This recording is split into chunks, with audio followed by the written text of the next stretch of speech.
Iglesia Bautista Misionera de Don Torcuato le invita a escuchar el siguiente mensaje que edificará su fe.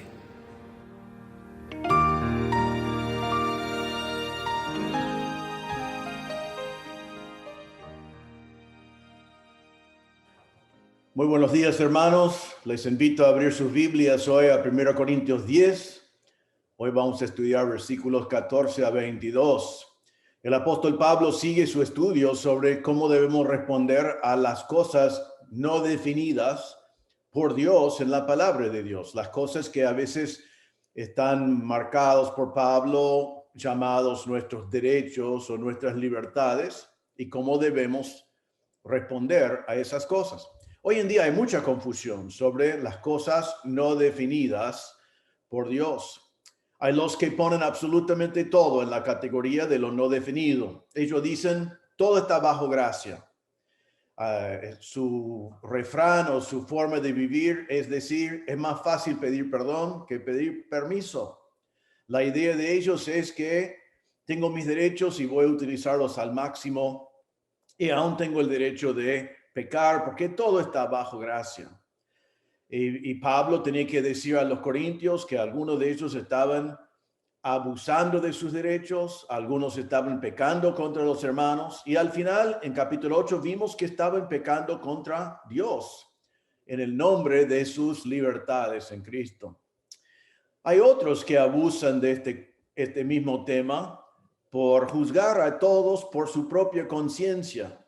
Ellos condenan al otro hermano que practica sus libertades y su conciencia al final es el estándar por lo cual todo está juzgado.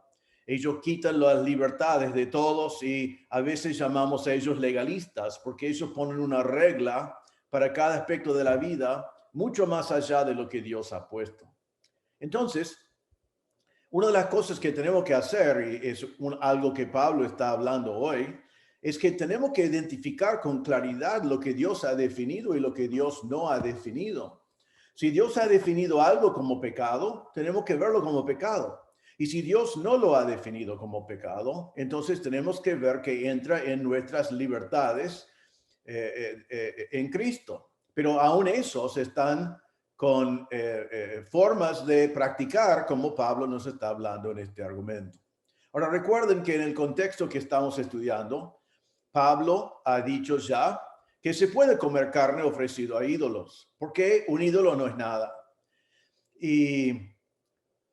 Pero él también enseñó que hay que ceder ese derecho para no ser tropiezo a un hermano. Entonces el derecho está, pero hay algo superior a eso, hay un principio mayor que es por amor al hermano no ser un tropiezo. Entonces Pablo nos enseñaba al final del capítulo 9 que debemos abstenernos de todo para no ser descalificados. Tenemos que correr para ganar y tenemos que aprender de Israel, como vimos la semana pasada. Tenemos que tener cuidado de no creer que estamos firmes en nuestra propia fuerza o en nuestro conocimiento o en nuestros derechos, porque como Israel podemos caer. Ahora, hoy Pablo comienza la conclusión de su argumento. Y él va a definir en el texto de hoy algo que no es un no definido. O sea, es algo que Dios ha definido con toda claridad que Pablo está aclarando con los corintios. Entonces Pablo nos presenta un mandato definido, y un argumento que es lógico y convincente de la necesidad absoluta de alejarnos de toda forma de idolatría. Entonces, Pablo marca que idolatría no es opcional, es un mandato no participar de idolatría, y después nos da un argumento lógico y convincente que él quiere que nosotros consideramos y que juzgamos que su argumento es correcto. Ahora vamos a leer, y para ver el contexto un poquito, vamos a volver al versículo 11 de 1 Corintios 10. Dice así, y estas cosas, ¿cuáles cosas? Los ejemplos que vemos del pueblo de Israel, de cómo ellos decidieron pecar y sufrieron las consecuencias. Y estas cosas les acontecieron como ejemplo. Están escritas para amonestarnos a nosotros, a quienes han alcanzado los fines de los siglos. Así que El que piense estar firme, mire que no caiga. No os ha sobrevenido ninguna tentación que no sea humana, pero fiel es Dios, que no os dejará ser tentados más de lo que podéis resistir, sino que dará también juntamente con la tentación la salida para que podáis soportar. Por tanto, amados míos, huid de la idolatría. Como a sensatos os hablo, juzgad vosotros lo que digo. La copa de bendición que bendecimos, ¿no es la comunión de la sangre de Cristo? El pan que partimos, ¿no es la comunión del cuerpo de Cristo? Siendo uno solo el pan, nosotros, con ser muchos, somos un cuerpo, pues todos participamos de aquel mismo pan. Mirad a Israel según la carne, los que comen de los sacrificios, ¿no son partícipes del altar? ¿Qué digo pues? ¿Que el ídolo es algo o que sea algo lo que se sacrifica a los ídolos? Antes digo que lo que los gentiles sacrifican, a los demonios los sacrifican y no a Dios. Y no quiero que vosotros os hagáis partícipes con los demonios. No podéis beber la copa del Señor y la copa de los demonios. No podéis participar de la mesa del Señor y de la mesa de los demonios. ¿O provocaremos a cielos al Señor? ¿Somos más fuertes que Él? Eso es nuestro texto para hoy. Y como ya hemos dicho, vamos a ver hoy que Pablo nos da un mandamiento sobre algo que es definido y un argumento lógico y convincente de la necesidad absoluta de alejarnos de toda forma de idolatría. Ahora, vos debes estar pensando, quizás estás pensando, yo no tengo ídolos en mi casa, no tengo imágenes, no tengo cosas que yo estoy adorando. Ahora, date cuenta que el punto principal de este texto es que no debe haber nada en tu vida que tome el lugar de Dios. Y si hay algo que tome el lugar de Dios, es un ídolo y no debe ser parte de tu vida. Es peligrosísimo. Y Pablo nos está mandando en este pasaje alejarnos de toda clase de idolatría. Ahora vamos a ver hoy en este texto 3 acciones urgentes para evitar la idolatría. 3 acciones urgentes para evitar la idolatría en nuestras vidas. La primera acción se encuentra en versículo 14 y es muy sencillo. Es huid enseguida de la idolatría. Huid de la idolatría. Es un mandato que el Señor nos ha dado. Ahora miramos en versículo 14. Pablo dice, por tanto, amados míos. El por tanto está tomando en cuenta el argumento hasta ahora. Está concluyendo ahora el tema, está comenzando su conclusión. Y recién nos dijo que cada vez que viene una tentación, Dios nos ha dado una salida. Y aquí él va a decir a los corintios, ahora les voy a presentar la salida. Esta es la salida que Dios le ha dado. Y él dice, por tanto, tomando en cuenta que hay una salida, amados míos, mis hermanos en Cristo, creyentes, les quiero hablar de algo muy importante y quiero hablarles íntimamente, quiero hablarles como mis hermanos. Dios les ha dado una salida. Ahora entonces dice, huid de la idolatría. Idolatría es no negociable, no es un no definido, no es carne que ha sido ofrecido a ídolos, es idolatría, es definido por Dios. ¿Y qué es la salida para idolatría? Huid, huid. A veces nosotros pensamos que Dios tiene que hacer algún milagro cuando estamos tentados. O que nosotros tenemos que decir, estoy fuerte, voy a estar fuerte, voy a tener un testimonio, voy a enfrentar estas cosas cuando Dios nos manda a huir. En este pasaje es un mandato, es un imperativo. Cuando hay peligro de idolatría, ¿qué tenemos que hacer? Huir. ¿Qué tiene que hacer vos? Huid. Es un mandato. Significa correr del peligro. Escapar, correr del peligro buscando seguridad por huir. Me gusta esta traducción, desaparecer. Nosotros diríamos hoy borrarnos. Cuando hay peligro de idolatría, huid. Hay que desaparecer. Ahora, eso no es cobardía. La Biblia nos dice vez tras vez que nosotros debemos huir de ciertas tentaciones. En 2 Timoteo 2:22, Pablo dijo a Timoteo, huye también de las pasiones juveniles. Huir. En 1 Timoteo 6:11, Pablo dijo a Timoteo, mas tú, oh hombre de Dios, huye de estas cosas. ¿Cuáles cosas? En ese contexto fue el amor al dinero. Y Pablo dice al Timoteo, el pastor joven, huid del amor al dinero. En 1 Corintios 6:18, hace unos meses, vimos que decía, huid de la fornicación, huid. Y aquí en nuestro texto ahora está diciendo, huid de la idolatría. Es un peligro grave e inminente. Es algo del cual hay que huir. Al leer esto me hizo pensar de una experiencia que tuve hace muchos años en Chile. En los años 80 estaba en Chile, muy cerca al epicentro, digamos, de un terremoto bastante grande.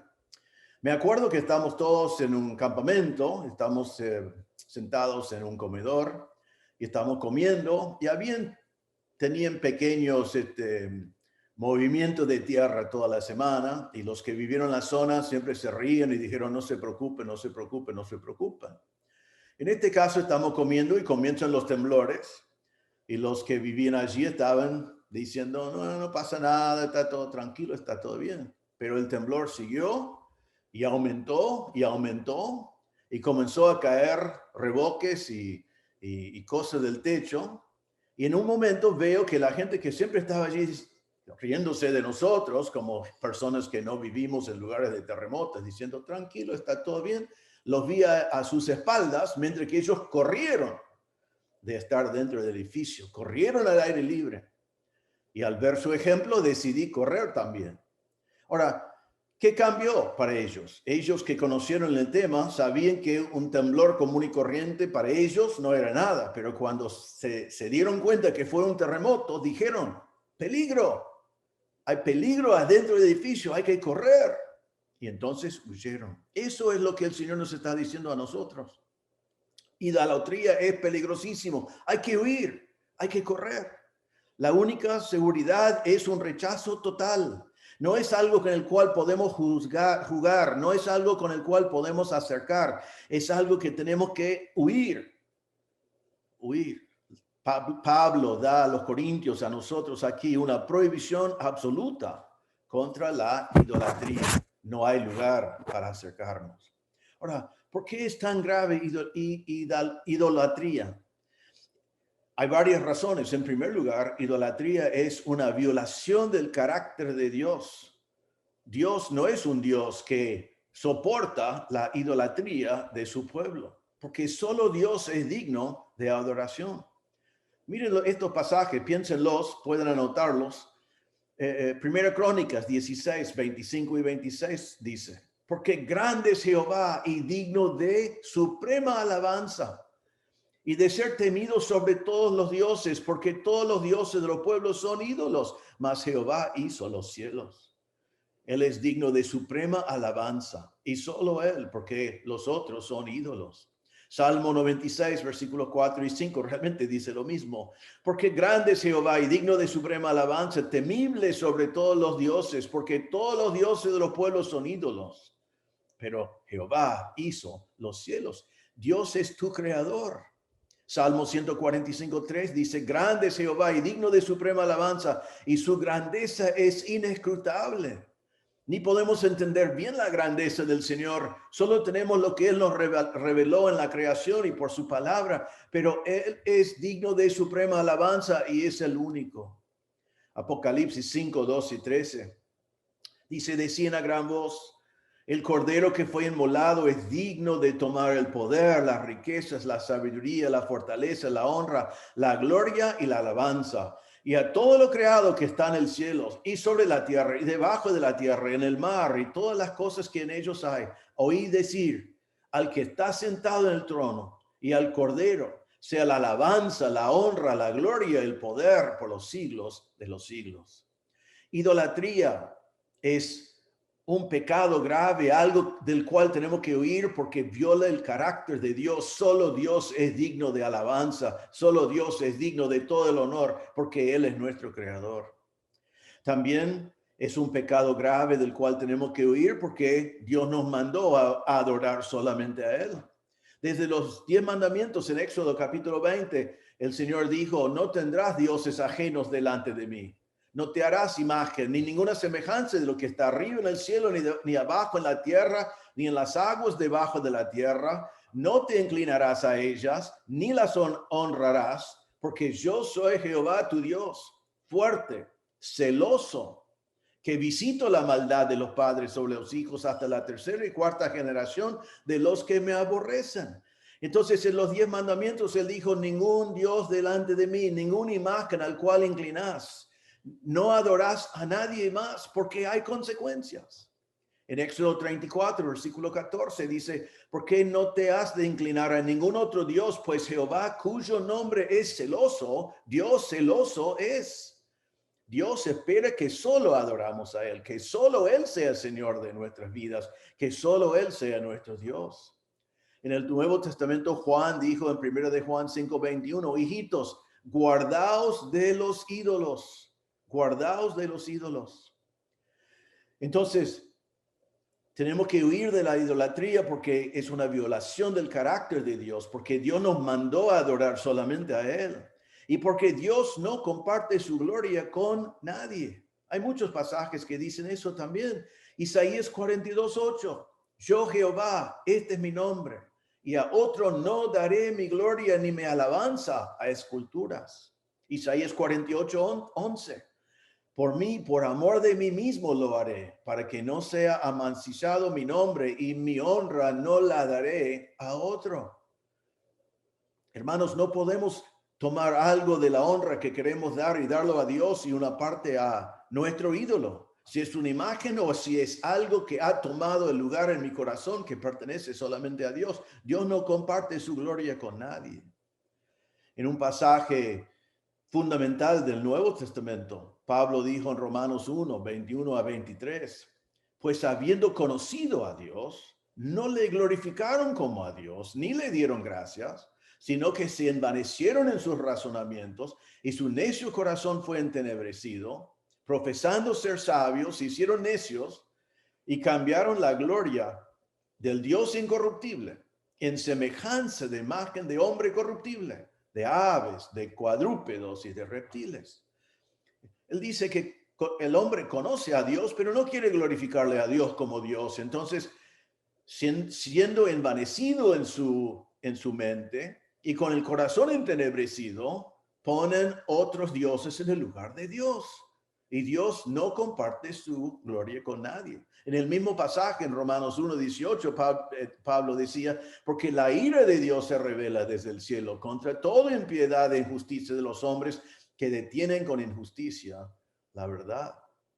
Podemos ir y seguir, elegir unos cuantos pasajes para que nosotros entendamos que idolatría es algo del cual tenemos que huir. No hay lugar en la vida cristiana para ídolos, ni estatuas, ni esculturas, ni imágenes, pero tampoco cualquier cosa que toma el lugar de Dios en mi corazón. El Señor es mi Salvador, también es mi Señor. Y es muy fácil para nosotros engañarnos, pero mire que no nos engañamos. Jesús mismo dijo en Mateo 6:24, ninguno, y eso incluye a ti, ninguno puede servir a dos señores. ¿Por qué? O aborrecerá al uno y amará al otro, o estimará al uno y menospreciará al otro. No podés servir a Dios y a las riquezas. Allí Jesús está diciendo que si vos decís, yo amo al Señor y amo otra cosa, si la otra cosa toma el lugar de Dios, si la otra cosa es tu ídolo, si la otra cosa es donde realmente está tu corazón, te estás engañando. Porque Dios no comparte su gloria con nadie. Si otro tomó el lugar de Dios, entonces aborreces a Dios. Tenés que darte cuenta de eso. No podés servir a Dios y a otra cosa. Lo dice también en Lucas 16:13, también Jesús hablando, ningún siervo puede servir a dos señores. Allí está poniendo como un esclavo. Un esclavo puede tener a dos señores. No, es imposible. Tiene que rendir cuentas a uno solo. Y así somos nosotros. Somos dulos de Cristo y rendimos cuentas a Cristo. Él nos compró. Entonces Jesús dice, ningún siervo, ningún esclavo puede servir a dos señores, Porque o aborrecerá al uno y amará al otro, o estimará al uno y menospreciará al otro. No podés servir a Dios y a las riquezas. Es imposible, así que no nos engañamos. Vos tenés que elegir. Y una de las cosas que tenés que hacer con todo este mensaje de hoy es identificar si hay algo que tu corazón ama más que el Señor. Si hay algo en tu vida que es un ídolo que tiene el lugar de Dios. Y si lo identificas, ¿qué tenés que hacer? Huir. Porque no tenés que engañarte. Solo podés tener un Señor. La prohibición es absoluta acá. No hay opciones, no hay salidas. Y es importante porque mire lo que dice Apocalipsis 22:15. Este pasaje está hablando, Juan hablando de cómo es el cielo. Y dice así: mas los perros estarán fuera y los hechiceros, los fornicarios, los homicidas, los idólatras y todo aquel que ama y hace mentira. Los idólatras no estarán en el cielo. Los idólatras no son salvos. Así que es sumamente importante que no seamos engañados por la idolatría. Y estamos hablando aquí de toda clase de idolatría. Obviamente Pablo está hablando en primera instancia a los corintios que estaban luchando contra los ídolos paganos que estaban todo alrededor de ellos. Pero la idolatría puede ser cualquier cosa que tome el lugar de Dios. Mire cómo está definido en Efesios 5:5. Pablo dice: porque sabéis esto, que ningún fornicario o inmundo o avaro, que es idolatría, tiene herencia en el reino de Cristo y de Dios. Allí Pablo está diciendo que avaricia es idolatría, es poner el dinero como ídolo, y esa persona no es salvo. Colosenses 3:5 dice lo mismo: haced morir pues lo terrenal en vosotros, fornicación, impureza, pasiones desordenadas, malos deseos y avaricia, que es idolatría. Entonces, el amor al dinero puede ser idolatría. El deseo para cosas puede ser idolatría. Tener el dinero en primer lugar, o las comodidades que trae el dinero, o el materialismo que vivimos hoy en día, cosas y más cosas, es idolatría. Esas cosas toman el lugar de Dios. Puede ser riquezas, puede ser fama, puede ser poder, puede ser los deportes, puede ser tu familia, puede ser tu hijo, puede ser tu novio o tu novia, puede ser tu trabajo, puede ser la aceptación que tanto deseas de tus pares, puede ser la hermosura de tu propio cuerpo y de tu propia vida, puede ser un montón de cosas que toman el lugar de Dios y al cual te dedicas todo tu esfuerzo. Allí está tu corazón, allí está tu verdadero amor, allí está lo más importante de tu vida. Todas esas cosas son ídolos, son ídolos. Y aquí el pasaje dice: huid. Mateo 6:21 dice, Jesús dijo: porque donde está vuestro tesoro, allí estará también vuestro corazón. ¿Dónde es que dedicas tu tiempo? ¿Qué es lo que más te importa en la vida? ¿Qué es lo que tiene tu atención mayor? ¿Qué es tu ídolo? ¿O quién es tu ídolo? Aquí Pablo dice: huid, huid. No te quedes allí. No podés tener las dos cosas. O Dios es tu Señor, o tu ídolo es tu Señor. Y tarde o temprano se va a ver claro a todo el mundo, pero Pablo dice: huid. Si el Señor Jesucristo es tu Salvador, también debe ser tu Señor. Así que la primera acción para evitar la idolatría es huid. Y te exhorto de identificar cualquier ídolo que hay en tu corazón hoy. Y no te quedes para mirar alrededor o para tratar de equilibrarlo, sino huid. Es la primera acción. Segunda acción para evitar la idolatría es juzgar con sabiduría el peligro de la idolatría. Juzgar con sabiduría el peligro. Ahora, Pablo ahora nos va a dar un argumento que lleva algunos cuantos versículos y es quizás un poquito difícil de seguir, pero vamos a verlo bien, tranquilos, y entenderlo bien para poder aplicarlo al mandato que Pablo nos ha dado en cuanto a la idolatría. Ahora, Comienza este argumento en versículo 15. Dice así: como a sensatos os hablo, juzgad vosotros lo que digo. La primera cosa que quiero que vemos aquí es que el sabio juzga con discernimiento. Pablo dice: quiero hablarles como sensatos. Eso quiere decir que Pablo está diciendo a ellos: quiero hablarles como sabios. ¿Ustedes creen que sabios, que son sabios? Escuchen bien el argumento que tengo y juzganlo con sabiduría. Les hablo como sensatos. Pablo apela acá a su sabiduría. Él está diciendo: escuchen bien y tengan discernimiento, tengan prudencia, tengan sensibilidad, tengan sentido común. Identifican la lógica de mi argumento para aplicarlo a sus vidas. Y después dice: juzgad vosotros lo que digo. Eso es un mandato, juzgad. Pero no está diciendo quiero que juzguen si tengo razón o no, sino está diciendo quiero que juzguen que tengo razón. Porque no es mi opinión. Ya les di un mandato en versículo 14, huid de la idolatría. Ahora estoy diciendo otro mandato: juzgad que mi argumento demuestra que hay que huir de la idolatría. Mi argumento es irrefutable. Mi argumento es tan claro que van a tener que reconocer que es sabio, y rechazarlo sería un abuso. Sería decir: no voy a juzgar con sabiduría. La palabra juzgar acá significa hacer un juicio, llegar a una conclusión después de un proceso de pensamiento. Entonces Pablo está diciendo: observen este argumento y lleguen a la misma conclusión que tengo yo, que tenés que huir de la idolatría. Entonces comienza el versículo 16. Dice: la copa de bendición que bendecimos no es la comunión de la sangre de Cristo. El pan que partimos no es la comunión del cuerpo de Cristo. Siendo uno solo el pan, nosotros, con ser muchos, somos un cuerpo, pues todos participamos de aquel mismo pan. Ahora Pablo comienza su argumento dándonos algunas características de la cena del Señor. Ahora, para que entendamos bien el argumento, Pablo nos va a decir lo siguiente: en la cena del Señor tenemos comunión con Dios. Al comer y beber tenemos comunión con Dios.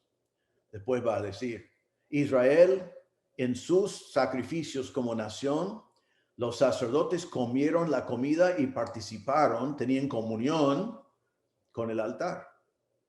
Entonces después va a decir: los paganos, cuando adoran a sus dioses, comen y beben, y al comer y beber en el templo de un dios pagano, están teniendo comunión con demonios. Entonces, comer y beber en la cena del Señor es comunión. Comer de la comida sacrificada para Israel era comunión. Y comer la comida y la bebida delante de los ídolos en sus templos es comunión con demonios. Eso va a ser el argumento de Pablo, para mostrar a los corintios el peligro de esa relación con los ídolos y con los demonios. Entonces, en primer lugar, vemos las características de la cena del Señor. Comenzamos en versículo 16 evaluando la copa. La copa de bendición que bendecimos no es la comunión de la sangre de Cristo. Primero, él dice que la copa es una copa de bendición. Está diciendo realmente que es una copa de agradecimiento por lo que el Señor hizo por nosotros. Fue bendito por el Señor Jesucristo cuando lo sirvió, y es una bendición de Dios a nosotros porque simboliza el cuerpo de Cristo, la obra de Cristo en la cruz. Ahora observen que cuando dice no es la comunión de la sangre de Cristo, la palabra comunión que aparece vez tras vez aquí en este pasaje es la palabra koinonia. Siempre usamos la palabra koinonia, una palabra griega que casi todos nosotros conocemos, porque es la palabra que usamos para comunión. Cuando tenemos comunión en la iglesia es koinonia. Significa comunión, participación. Tiene la idea de unión. Entonces, la palabra koinonia significa que tenemos una comunión donde todos participamos. Aquí está diciendo, en la cena del Señor, la copa no es la koinonia de la sangre de Cristo. Está diciendo Pablo que cuando participo de la copa, estoy teniendo comunión con Cristo cuando derramó su sangre. Debemos pensar realmente, porque no está diciendo que estamos tomando su sangre, sino dice que tenemos comunión con la sangre o comunión de la sangre. En Mateo 26, 28, Jesús cuando sirvió la copa dijo, esto es mi sangre del nuevo pacto que por muchos es derramada para remisión de los pecados. Cuando vos y yo participamos de la copa, estamos recordando lo que hizo Cristo. Estamos recordando del nuevo pacto. Estamos recordando que Él derramó su sangre para darnos perdón de pecados. Entonces, cuando participamos, Pablo está diciendo de la copa, estamos teniendo coinonía con la sangre de Cristo, con el nuevo pacto en la sangre de Cristo, con el perdón de pecados que tenemos en la sangre de Cristo, pero participar de la copa es adoración al Señor, soy partícipe del nuevo pacto en la sangre de Cristo, es coinonía, yo participo en el pacto, en el nuevo pacto. Que el nuevo pacto es bien fácil de entender y bien claro. Es un pacto entre Dios y yo. El pacto dice que yo soy un pecador y no puedo contribuir a mi salvación. Dios me hace un pacto diciendo, yo voy a proveer todo lo necesario para tu salvación, porque Cristo va a morir en tu lugar para pagar el costo de tus pecados y va a resucitar para darte vida. Y tú no vas a hacer nada porque yo hice todo, simplemente vas a creer por fe en el Señor Jesucristo. Eso es el nuevo pacto. Cuando participamos de la copa, Pablo dice, estamos participando de la sangre de Cristo, participando en las bendiciones, participando en el pacto, participando en recordar del perdón de pecados que nosotros tenemos. Pero el punto principal de Pablo es, no podemos participar de la copa del Señor sin adorar a Dios, sin tener coinonía con Dios. Ahora, sigue entonces y dice, y el pan que partimos, no es la comunión del cuerpo de Cristo. Él dice que el pan partimos, que significa que lo hacemos en conjunto. La iglesia lo hace juntos. Estamos ya teniendo comunión los unos con los otros cuando participamos del pan. Y después dice que es comunión del cuerpo de Cristo. Ahora, otra vez, no estamos comiendo el cuerpo de Cristo. Estamos teniendo comunión del cuerpo de Cristo.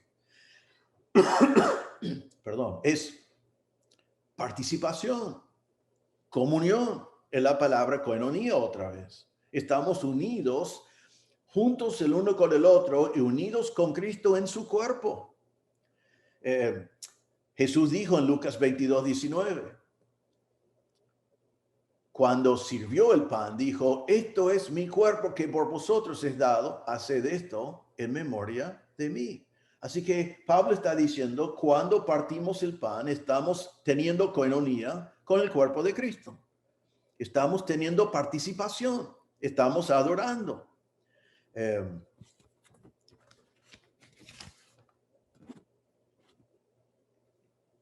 Nosotros estamos adorando al Señor, dando gracias al Señor y recordando que Él pagó con su cuerpo el costo de nuestro pecado, porque la paga del pecado es la muerte. Por eso Cristo murió, su cuerpo fue a la cruz y murió.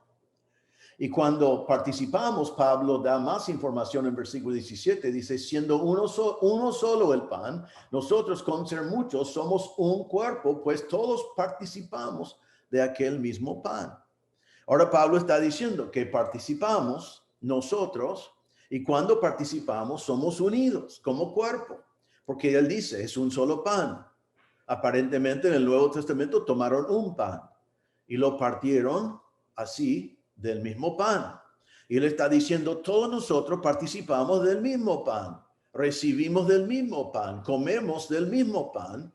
Y él dice ese pan que es uno, nosotros siendo muchos somos un cuerpo porque participando de ese pan simboliza también que somos un solo cuerpo que es el cuerpo de Cristo. En Romanos 12, 4 y 5 dice, porque de la manera que en un cuerpo tenemos muchos miembros, pero no todos los miembros tienen la misma función, así nosotros siendo muchos somos un cuerpo en Cristo y todos miembros los unos de los otros. 1 Corintios 12 dice lo mismo, porque así como el cuerpo es uno y tiene muchos miembros, pero todos los miembros del cuerpo, siendo muchos, son un solo cuerpo, así también es Cristo. Entonces, ¿qué está diciendo Pablo? Tomamos del mismo pan, somos muchos, pero como el pan es uno, El cuerpo es uno y nosotros somos miembros y participamos del mismo pan y del mismo cuerpo. Entonces, ¿qué está diciendo Pablo aquí? Esto no es una teología completa de la cena del Señor, sino es parte de un argumento que Pablo está diciendo.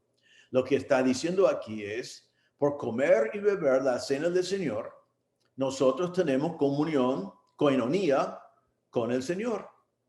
Nosotros tenemos koinonía los unos con los otros. Nosotros somos uno y somos uno como el cuerpo de Cristo. Está diciendo que participar de la cena del Señor es un momento de adoración que debe cambiar nuestras vidas. Es donde nosotros estamos unidos. Hay cosas pasando en el nivel espiritual. No estamos comiendo la sangre del cuerpo de Cristo. La Biblia nunca dice eso. No estamos comiendo algo que en sí nos cambia, es pan y fruto de la vid. Pero sí estamos adorando al Señor. Estamos unidos al Señor. Estamos unidos los unos a los otros. Eso es lo que Pablo quiere establecer aquí. Ahora después, él dice, podemos decir en segundo lugar, en versículo 18, mirad a Israel según la carne. Los que comen de los sacrificios no son partícipes del altar. Ahora da un mandato, mirad otra vez en Israel. Hemos visto su ejemplo. Mirad en Israel. Mirad es un mandato, un imperativo. Y dice, mirad en Israel según la carne. No está diciendo que están siendo carnales, sino está diciendo, mirad en la nación de Israel. No el judío salvo hoy en la iglesia o algo así. Mirad en Israel como nación. Y dice, los que comen de los sacrificios no son partícipes del altar. En el Antiguo Testamento vemos que la gente trajo sus sacrificios y los sacrificaron delante de Dios. Y vemos que los sacerdotes tenían el privilegio de comer de la carne ofrecida. Le doy un par de ejemplos de eso. Levíticos 24:9 dice, y será de Aarón y de sus hijos, los cuales lo comerán en lugar santo, porque es cosa muy santa para él, de las ofrendas encendidas a Jehová por derecho perpetuo. Entonces está diciendo que los sacerdotes tienen derecho perpetuo de comer de la carne ofrecido como sacrificios en lugar santo. Pablo había dicho en 1 Corintios 9:13, lo vimos hace poco, ¿no sabéis que los que trabajan en las cosas sagradas comen del templo y que los que sirven del altar participan?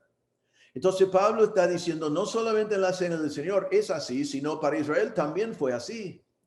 Los sacerdotes comieron y dice que tenían koinonía con el altar, tenían comunión con el lugar de sacrificio, tenían comunión con el lugar santo, son partícipes en la adoración de Dios.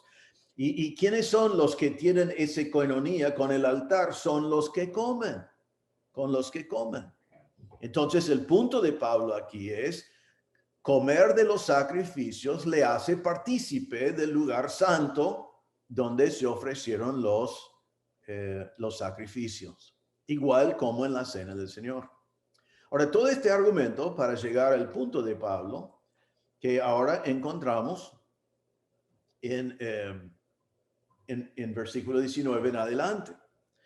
Porque ahora Pablo va a ir de lo que significa la cena del Señor y lo que significaban los sacrificios y los que comieron de los sacrificios y el altar a las características de los sacrificios paganos.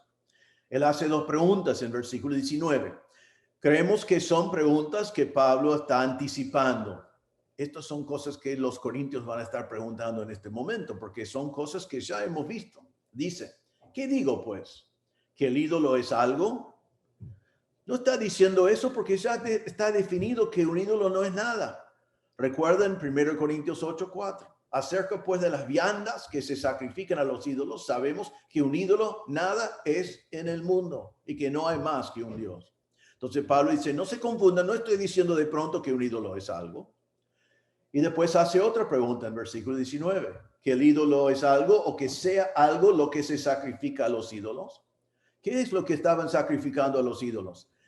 La carne que era tan importante para los corintios. Estamos hablando de la misma carne que fue ofrecido y Pablo está diciendo, estoy diciendo que la carne es algo. Y sabemos que no. En 1 Corintios 8:8 Pablo dijo, si bien la vianda no nos hace más aceptos ante Dios, pues ni porque comamos seremos más, ni porque no comamos seremos menos. Entonces Pablo quiere aclarar esas dos cosas. No estoy diciendo de pronto que la carne es alterada o que el ídolo es algo, pero sí tengo algo para decirles. Y dice en versículo 20, entonces, antes digo que lo que los gentiles sacrifican, a los demonios los sacrifican y no a Dios. Y no quiero que vosotros os hagáis partícipes con los demonios. Mire lo que está diciendo ahora Pablo. Está diciendo que atrás de los ídolos hay demonios. El ídolo no es nada, pero sí hay algo sobrenatural en la idolatría. Creo que cuando miramos en los dioses falsos, cuando miramos en las imágenes de la antigüedad, cuando miramos en todas esas cosas, no es difícil ver algo sobrenatural allí. No es difícil ver la obra de demonios allí. Tanto en los milagros que se dicen que han pasado con esas cosas, como las mismas imágenes que parecen ser diabólicos en muchos casos. Pero más allá de eso, Dios es muy claro en definir que atrás de los ídolos hay demonios. En Deuteronomio 32, 16 y 17, dice así, lo despertaron a celos con los dioses ajenos, lo provocaron a ira con abominaciones, sacrificaron a los demonios y no a dioses que no habían conocido, a nuevos dioses venidos de cerca, que no habían temido vuestros padres. ¿Qué está diciendo? Sacrificaron a los demonios, no solamente un ídolo. En Salmo 106, 36 y 37 dice, y sirvieron a sus ídolos, los cuales fueron causa de su ruina. Sacrificaron sus hijos y sus hijas a los demonios, a los demonios. Entonces Pablo está diciendo aquí, el ídolo no es nada, la imagen no es nada, la carne no es nada, pero atrás de idolatría es Satanás. Están los demonios y ustedes están al comer en el templo, al participar en esa forma, están participando con los demonios. Están teniendo, y aquí está la palabra, muy difícil de ver esta palabra en este contexto, tienen coinonía con demonios. Coinonía, comunión, participación con los demonios. Versículo 20. Coinonía es una palabra tan hermosa que como iglesia podemos tener coinonía y tenemos coinonía con el Señor y tenemos coinonía, participación en la obra de Dios. Y aquí Pablo está diciendo, ustedes cuando participen de los sacrificios hechos a los ídolos que son demonios, están teniendo coinonía con los demonios. Y Pablo dice, no quiero que vosotros os hagáis partícipes, tener coinonía con los demonios. Entonces, el argumento de Pablo aquí es, en la cena del Señor, al comer y beber, tienen coinonía con la sangre de Cristo, tienen coinonía con el cuerpo de Cristo, tienen coinonía como iglesia. Es adoración a Dios. Cuando hay un sacrificio en la nación de Israel, los que comen del sacrificio tienen coinonía con el lugar santo, tienen coinonía con el altar. Y ahora Pablo dice, ojo, ustedes que van y comen y beben en el templo, tienen coinonía con demonios. No es el ídolo en sí, es los demonios que están atrás del ídolo. Y Pablo aquí está diciendo, estoy hablando a sensatos, estoy hablando con sabios, quiero que juzguen esto. Está diciendo ahora, ¿cómo juzgan esto ahora? Después de este argumento tan claro que demuestra que cuando están en esa situación, el ídolo no es nada, pero están teniendo coinonía con demonios. Entonces, ¿qué hacemos? Primera acción, huir de la idolatría. Segunda acción, mirad el argumento de Pablo, reconoced que es sabio y juzgad que como atrás de cada ídolo está Satanás, está la actividad de demonios. Entonces, juzgadlo bien y huid. Pero hay una tercera acción aquí que debemos hacer para evitar la idolatría en nuestras vidas. Se encuentra en versículos 21 y 22, y es lo siguiente. Ya vimos, huid, Segundo, juzgad bien el argumento de Pablo, juzgadlo bien. Y número 3, rechazad con firmeza toda clase de idolatría. Rechazad con firmeza toda clase de idolatría. Versículo 21 es muy llamativo, especialmente una palabra. Dice así, no podés, allí está la palabra, no podés beber la copa del Señor y la copa de los demonios. No podés participar de la mesa del Señor y de la mesa de los demonios. No podemos, no podés. Pablo está diciendo, esto es imposible. No te engañes, no vayas a pensar que podés participar de la copa del Señor y también la copa de los demonios. No podés, no te engañes, tenés que elegir. Me gustan algunos pasajes que hablan de eso. ¿Se acuerdan de Elías cuando estaba enfrentando a los profetas de Baal en Monte Carmelo? Y él dijo en Primera de Reyes 18:21, él dijo al pueblo de Israel, ¿hasta cuándo claudicaréis vosotros entre dos pensamientos? Si Jehová es Dios, seguidle, y si Baal, id en pos de él. El pueblo no respondió palabra. Qué triste versículo. Pero Elías estaban diciendo, no pueden claudicar, no pueden tener dos pensamientos, tienen que elegir. Y el pueblo mudo. Ahora, después del gran milagro, ¿qué dijo el pueblo? Jehová es Dios, Jehová, Él es Dios. Pero ahora están mudos. Pero tienen que elegir. Y todo ese enfrentamiento con Baal era para que ellos elijan. Vos y yo también tenemos que elegir. Josué al final de su vida dijo en Josué 24, versículos 14 y 15, ahora pues, dijo al pueblo de Israel, ahora pues, temed a Jehová y servidle con integridad y en verdad. Y quitad de entre vosotros los dioses a los cuales sirvieron vuestros padres al otro lado del río y en Egipto, y servid a Jehová. Y si mal os parece servir a Jehová, escogeos hoy a quién sirváis.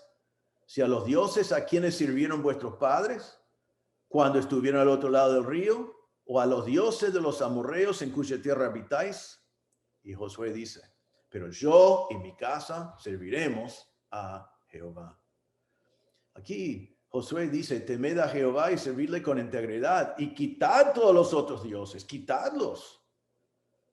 Y si estás en confusión, escogeos hoy a quién van a servir. Pero para mí y mi casa serviremos al Señor. Hermanos, es imposible servir a los dos. Es imposible en versículo 21. No podés beber de las dos copas. No podés participar de las dos mesas. Es imposible. Tenés que elegir. Tenés que decidir. 2 Corintios 6, 14 y 18. Hay un versículo acá que citamos mucho y lo aplicamos al matrimonio. Pero todo el pasaje dice mucho sobre el tema de hoy. 2 Corintios 6, 14 a 18 dice así, no os unáis en yugo desigual con los incrédulos, porque ¿qué compañerismo tiene la justicia con la injusticia? Ninguna. ¿O qué comunión la luz con las tinieblas? Imposible. ¿O qué concordia Cristo con Belial? Ninguna concordia. ¿O qué parte el creyente con el incrédulo? Ninguna. ¿Y qué acuerdo hay entre el templo de Dios y los ídolos? No hay ningún acuerdo. Porque vosotros sois el templo del Dios viviente, como Dios dijo. Habitaré y andaré entre ellos y seré su Dios y ellos serán mi pueblo. Por lo cual, salid en medio de ellos y apartaos, dice el Señor, y no toquéis lo inmundo, y yo recibiré. Y seré para vosotros por padre, y vosotros me seréis hijos e hijas, dice el Señor Todopoderoso. Hermanos, no podés. Es imposible. Tenés que elegir. En el tiempo de Pablo en Corinto, había muchas fiestas. Y casi toda fiesta en Corinto, al final fue una fiesta pagana. Si tenían fiestas sociales como para casamientos o quizás para cumpleaños, la primera cosa que hicieron fue una libación al ídolo, un acta de adoración al ídolo. Tomaron una bebida en honor al ídolo y después todos comieron y bebieron. Y Pablo está diciendo, cuando van a estas actividades, cuando están participando en el lugar del demonio, en el templo del demonio, en la libación al demonio, perdón, al ídolo, Están teniendo comunión, coinonía con demonios y con sus seguidores. Y Pablo dice, es imposible. O tenés comunión con Cristo por medio de la cena del Señor, o tenés comunión con el ídolo, con el demonio, por medio de participar. Pero está diciendo, cuando comen y beben en esos lugares, cuando comen y beben con esas actividades, cuando comen y beben delante de sus ídolos, están adorando. Y dice acá, no podés beber la copa del Señor, no podés participar de la mesa del Señor y de la mesa de los demonios. Y hermano, vos no podés participar adorando a algún ídolo en tu vida. No es un ídolo probablemente, o sea, no es una imagen, pero si es algo que toma el lugar de Dios, no podés, es imposible. Recuerden que ya vimos que Dios es celoso. Dios es celoso. Y eso nos choca un poquito porque cuando yo soy celoso es pecado. Pero Dios es celoso y no es pecado porque Él es el creador, Él es el Señor, Él es digno de toda alabanza. Realmente ser celoso es un atributo de Dios. Es un atributo del Dios de gloria, que Él es celoso de toda la gloria que le corresponde. En Éxodo 20, versículo 5, recuerden, con los 10 mandamientos dijo, no te inclinarás a ellas, ni las honrarás, porque yo soy Jehová tu Dios fuerte, celoso. Soy celoso, soy digno de toda la alabanza y toda la alabanza me pertenece a mí. En Deuteronomio 32, versículo 1 dice, ellos me movieron a celos con lo que no es Dios, me provocaron a ira con sus ídolos. Yo también los moveré a celos con un pueblo que no es pueblo, los provocaré a ira con una nación insensata. Entonces Dios dice, me movieron a celos, me provocaron a ira con sus ídolos. Entonces eso produce celos en Dios, porque Él es digno de alabanza y nosotros somos su creación, y provoca ira contra los que practican idolatría. En Jeremías 25:6 dice, no vayáis en pos de dioses ajenos, sirviéndoles y adorándoles, ni me provoquéis a ira con la obra de vuestras manos, y no os haré mal. Él dice, no sigan a otros dioses, porque eso me provoca ira. En Ezequiel capítulo 20, versículo 39, dice, y a vosotros, oh casa de Israel, así ha dicho Jehová el Señor, andad cada uno tras sus ídolos y servidles, si es que a mí no me obedecéis. Mire qué raro que dice eso, ¿no? Pero está hablando irónicamente Dios. Vosotros, oh casa de Israel, así ha dicho Jehová el Señor, andad cada uno tras sus ídolos y servidles, si es que a mí no me obedecéis. Pero mire lo que dice ahora. Pero no profanéis más mi santo nombre con vuestras ofrendas y con vuestros ídolos. Está diciendo, si van a seguir a ídolos, hágalo. Si van a rechazarme a mí, hágalo. Si van a servir a dioses falsos, hágalo. Pero no vengas más a adorarme a mí. No vengas más a profanar mi santo nombre con sus ofrendas. No necesito nada de eso. ¿Qué está diciendo, hermano? Tenés que elegir. Tenés que elegir. Realmente no hay nada más ofensivo a Dios que idolatría, porque Dios requiere exclusividad. Es el único creador, es el único Dios, es el único Salvador, es el único Señor. Todo lo demás es falso. Dios requiere exclusividad. Eso es lo que produjo persecución para los creyentes en el Imperio Romano. Roma dijo dioses, dioses, dioses, y los cristianos dijeron hay un solo Dios y solo a Él adoramos. Y eso produjo persecución. Hoy en día vivimos un tiempo de inclusividad. Se escucha cuando la gente dice todos los caminos llegan a Dios. Eso es de Satanás. Eso es una mentira de Satanás. No todos los caminos llegan a Dios. Hay un solo Dios. Y hay un solo camino a Dios, dijo Jesús. Él dijo, yo soy el camino, la verdad y la vida. Nadie viene al Padre sino por mí. Dios es un Dios de exclusividad. Si adoramos a Jehová, solo podemos adorarle a Él. Si Cristo es mi Señor, solo Cristo puede ser mi Señor. Dios no compite con otros. Dios no se compare con otros. Dios no comparte su gloria con otros. Tiene que elegir. Pablo termina este párrafo en versículo 22 y dice, o provocaremos a celos al Señor. O provocaremos a celos al Señor. El Señor es celoso, no queremos provocarlo a celos porque Él juzga a los suyos. Y después viene una segunda pregunta, ¿somos más fuertes que Él? Eso es una pregunta, si no fuera tan grave, que Pablo lo pregunta acá, que tendríamos que reírnos. ¿Somos más fuertes que Él? Bueno, Israel creyó que era más fuerte. Y recuerden lo que pasó a ellos. Cayeron desparramados en el desierto, capítulo 10, versículo 5. Creyeron más fuertes, pero sufrieron las consecuencias de su pecado. Eres más fuerte que los débiles y decís como los corintios, tengo conocimiento, puedo hacer lo que quiero.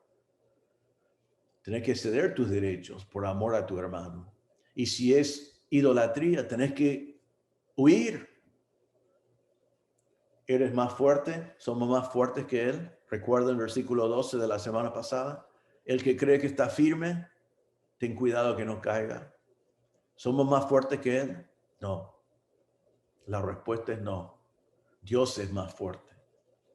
Y hay consecuencias por el pecado. Hay consecuencias por tener otro Dios delante del Señor. Hay consecuencias por no tener a Cristo como mi Señor.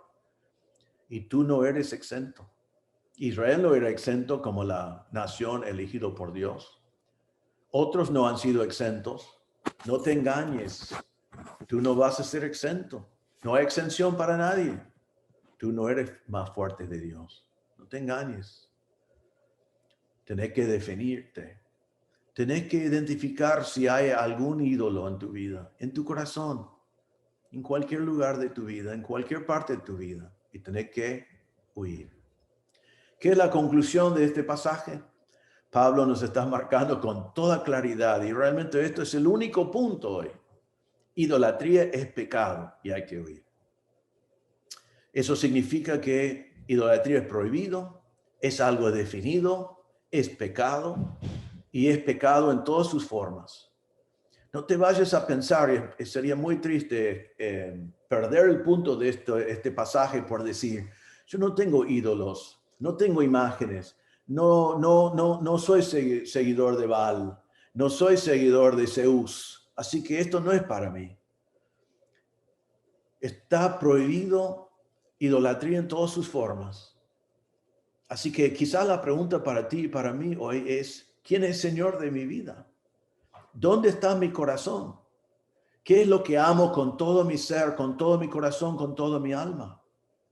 Y quizás evaluamos nuestras prioridades, cómo usamos nuestro tiempo, cómo usamos nuestra energía, nuestras fuerzas, para identificar si hay algún ídolo en nuestra vida, si alguien es Señor de mi vida y no el Señor mismo. Podría ser el dinero, para muchos es. Podría ser el trabajo, que te da satisfacción y te da un propósito en la vida. Quizás es tu familia, que la familia es bueno y debemos amar a nuestra familia, cuidar a nuestra familia, proveer para nuestra familia, pero no debemos adorar a nuestra familia. Hoy en día en muchos casos es un hijo. Nace un hijo y es el ídolo de la familia. Todo gira alrededor del hijo. El hijo llega a ser Dios. El hijo es más importante que Dios. A veces es un novio, una novia. ¿Cuántos jóvenes se han apartado del Señor? Han demostrado realmente quién es Señor de su vida cuando se encontraron con un novio o una novia. Ten cuidado. En tu noviazgo tengan a Cristo como Señor. Eso va a ser la base para un buen matrimonio. Para algunos son los deportes. Cristo bien, la iglesia bien, el Señor bien, hasta que hay un partido importante. Después, chao. El deporte es lo más importante. Para algunos es la fama, para algunos es la música, para algunos es algún músico, para algunos es aceptación de sus pares y están algunos dispuestos a sacrificar absolutamente todo para que sus compañeros le aceptan. Para algunos es su carrera. ¿Y saben qué? Para muchos hoy es uno mismo. Yo soy el ídolo de mi vida. Todo gira alrededor de mí. Hermanos, en este pasaje vemos que es prohibido la idolatría. Huid, dice Pablo. Juzgad mi argumento. No podés tener comunión con demonios y atrás de cada ídolo, atrás de cada ídolo de nuestras vidas, está Satanás engañándonos. Así que huid ya, no te engañes. Comunión con un ídolo es pecado y atrás de un ídolo está Satanás. Debemos entender esto. No podemos tener las dos cosas. Otra vez, Mateo 6:24. Jesús dice, ninguno puede servir a dos señores. Ninguno puede servir a dos señores. Así que, hermano, ¿quién es tu Señor? ¿Quién es el Señor de tu vida? ¿Quién es lo que amas con todo tu ser? ¿Y qué está tomando el lugar de Dios en tu vida? Eso es lo que hay que sacar, hay que quitar, hay que huir de eso. Hay que aborrecerlo porque es un ídolo. Juzgad con sabiduría, dice Pablo, y huid de cualquier cosa que llegue a ser idolatría en tu vida. Hermano, te animo a entender que este es un mandato y es un buen juicio, es sentido común. Pero vos tenés que identificar cuál es el ídolo en tu vida, si hay, y poner a Cristo como Señor de tu vida. Hay que huir de los ídolos, hay que quitar los ídolos, hay que dejarlos afuera y servir al Señor, porque no puede servir a dos señores. Eso es el punto de Pablo hoy. Era para los corintios y es para vos y para mí en este día. Ahora quiero terminar diciendo que todo esto es para los que han profesado conocer a Cristo como Salvador. Quizás te das cuenta, pensando en la idolatría, que realmente hay otro que es tu Señor. Quizás significa que nunca has conocido a Cristo como Salvador. O quizás eres salvo, pero estás jugando con ídolos en tu vida. Quiero terminar con un pasaje bien conocido, pero quizás no conocido por ti, que es Romanos 10, versículos 9 y 10, donde Pablo dice, si confesares con tu boca que Jesús es el Señor y creyeres en tu corazón que Dios le levantó de los muertos, serás salvo. Porque con el corazón se cree para justicia, pero con la boca se confiesa para salvación. El Señor Jesucristo es Dios. Jesús es Señor. Él murió en la cruz por ti. Y Dios le levantó de los muertos. Él murió por tus pecados y resucitó para darte vida. Dice que si confieses con tu boca, si crees en tu corazón que Cristo es Dios y que Él murió en tu lugar y pagó la cuenta por tus pecados y resucitó para darte vida, que serás salvo. Salvo del infierno, salvo de la consecuencia de tu pecado, salvo por la gracia de Dios, salvo por la obra de la sangre y el cuerpo de Cristo en la cruz. Si estás mirando este mensaje y no conoces a Cristo como tu Salvador, te animo allí donde estás a confesar delante del Señor que eres pecador y que necesitas de un Salvador. Y creed en tu corazón que Cristo es Dios y que Él pagó la cuenta por todos tus pecados. Él derramó su sangre para tu perdón. Él entregó tu cuerpo porque la paga del pecado es la muerte. Él murió en tu lugar y Él resucitó para darte vida. No podés agregar nada a eso. La salvación no depende de ti. Te animo simplemente que estás mirando y escuchando, que humildemente digas al Señor que está presente. Él está en todo lugar. Él te escucha.